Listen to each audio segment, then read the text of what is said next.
Bem-vindos a mais uma Eng Class, a número 30, tá? E hoje a gente vai falar de passo a passo de projeto, né? Então eu trouxe aqui para vocês 3 passos que na maioria das vezes a gente fica muito perdido na hora de começar um projeto, não sabe o que que vai fazer, quais são as etapas, quando que eu tenho que apresentar para o cliente, né? Eu tive essa dificuldade quando eu me formei, me sentia totalmente perdida, não sabia o que que tinha que fazer.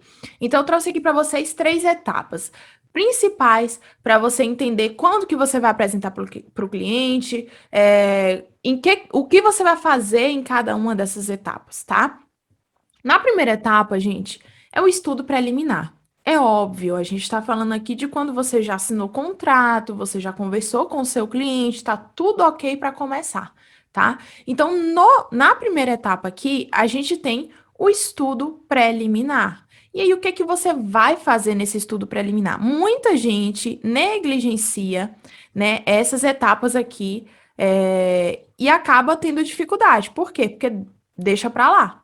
Então, é o seguinte, o primeiro passo é você pegar o código de obras da sua cidade, né? Tem norma, existem parâmetros. Então, você precisa estudar as normas, as diretrizes, o código de obras da sua cidade. Então, mesmo que você ainda não tenha cliente, pegue o código de obras e comece a destrinchar. Utilize ali, ó, ali atrás, cheio de post-it para vocês verem. Utilizem post-its, sabe? Porque na hora que você for, de fato, começar um projeto, você não tem que ficar voltando em código de obras, a não ser que ele esteja sendo atualizado ou algo nesse sentido.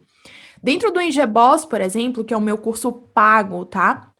E para você ter acesso a esse material, para você ter acesso a mim, você precisa entrar para esse curso pago, certo? E lá dentro do Ingeboss eu facilito a vida de vocês com planilhas, com documentos que vai te ajudar a estruturar isso daí sem precisar utilizar post-it, por exemplo. A gente ama, né? Mas existem formas melhores de vocês otimizarem isso daí. Então, lá dentro do Angeboss tem essas planilhas que vai te ajudar muito na construção desses parâmetros do código de obras da sua cidade, certo? Então, primeiro, leitura do código de obras, interpretar o código de obras. Depois, analisar o briefing. O que que é o briefing? É um questionário que você aplica para o seu cliente, né? Para você entender quais são os gostos dele, quais são as necessidades desse cliente. Então, o briefing ele serve justamente para isso. Então, você vai iniciar o projeto, né, de acordo com a necessidade do cliente, de acordo com os parâmetros do código de obras da sua cidade. Então, esses são os pontos cruciais para você começar um projeto, tá? E agora, entra aqui, né, nessa primeira etapa também entra a parte de processo criativo, então é onde você vai começar pesquisas, né, então processo criativo na primeira parte também. E agora a gente entra no anteprojeto, né, então, após o cliente aprovar ali a parte inicial, a primeira etapa, aprovar ali o primeiro desenho que você fizer, né? Ou se você tiver que fazer alguma correção ou algo nesse sentido, você vai fazer e vai partir para a próxima etapa, né? Lá dentro do Ingeboss também a gente tem a ata de reuniões, que é um documento valioso que a maioria das pessoas não aplicam, tá? Então a ata de reuniões serve justamente para te assegurar, para você não pagar para trabalhar. Muitas pessoas pagam para trabalhar porque, primeiro, não faz um contrato bem feito. E segundo, porque não tem uma ata de reunião. Então o cliente fica o tempo todo, muda isso, muda aquilo. Aí você já está na terceira etapa e o cliente quer mudar coisa da primeira etapa. Então não dá, certo? Então agora a gente parte para o anteprojeto. Aí esse anteprojeto, né, depois da aprovação da primeira etapa, o seu cliente aprovou, tá tudo ok, ali a ideia inicial do projeto, beleza. Aí você vai partir para quê?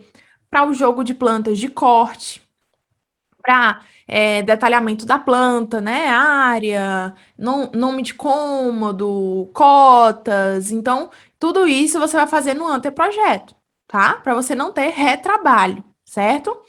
E aí você vai iniciar também a etapa de projetos complementares. Se o seu cliente fechou com você e você tem parceiros para fazer isso, aí você já vai estruturar, né, os cortes, pé direito, que é muito importante para esses projetos complementares, por exemplo, né?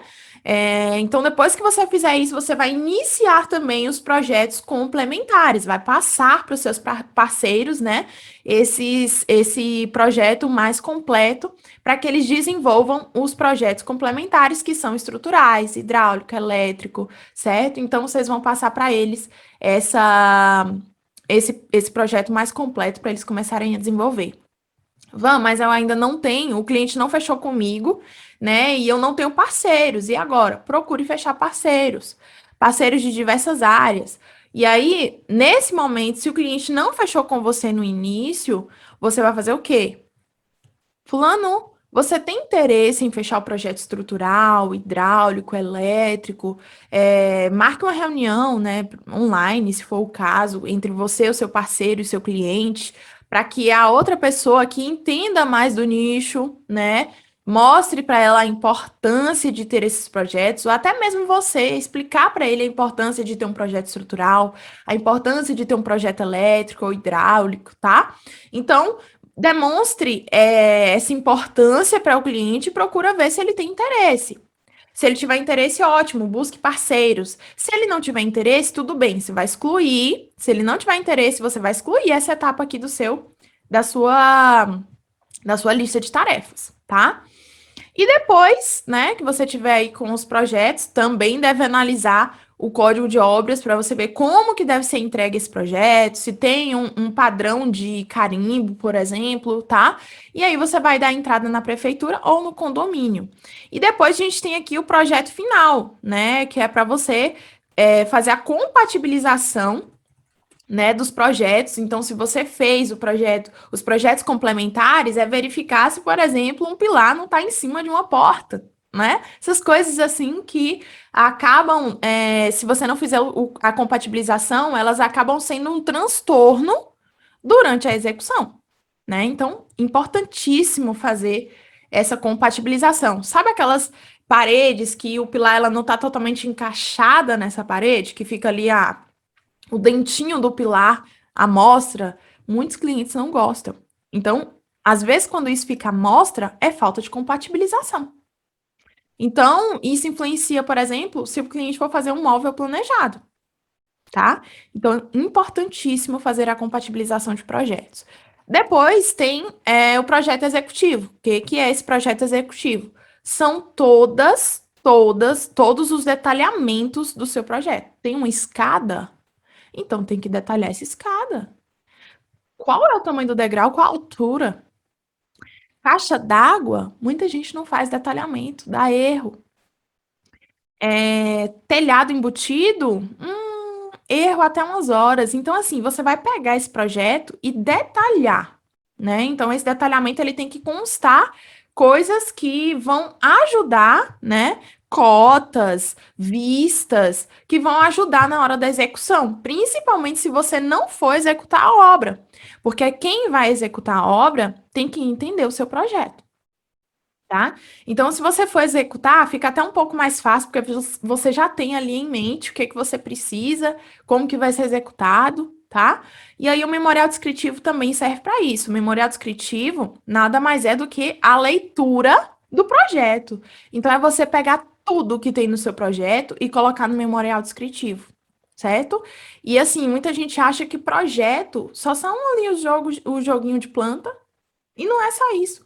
Projeto tem que ter memorial descritivo, porque o memorial descritivo é ali, como se fosse o projeto executivo, só que escrito, tá?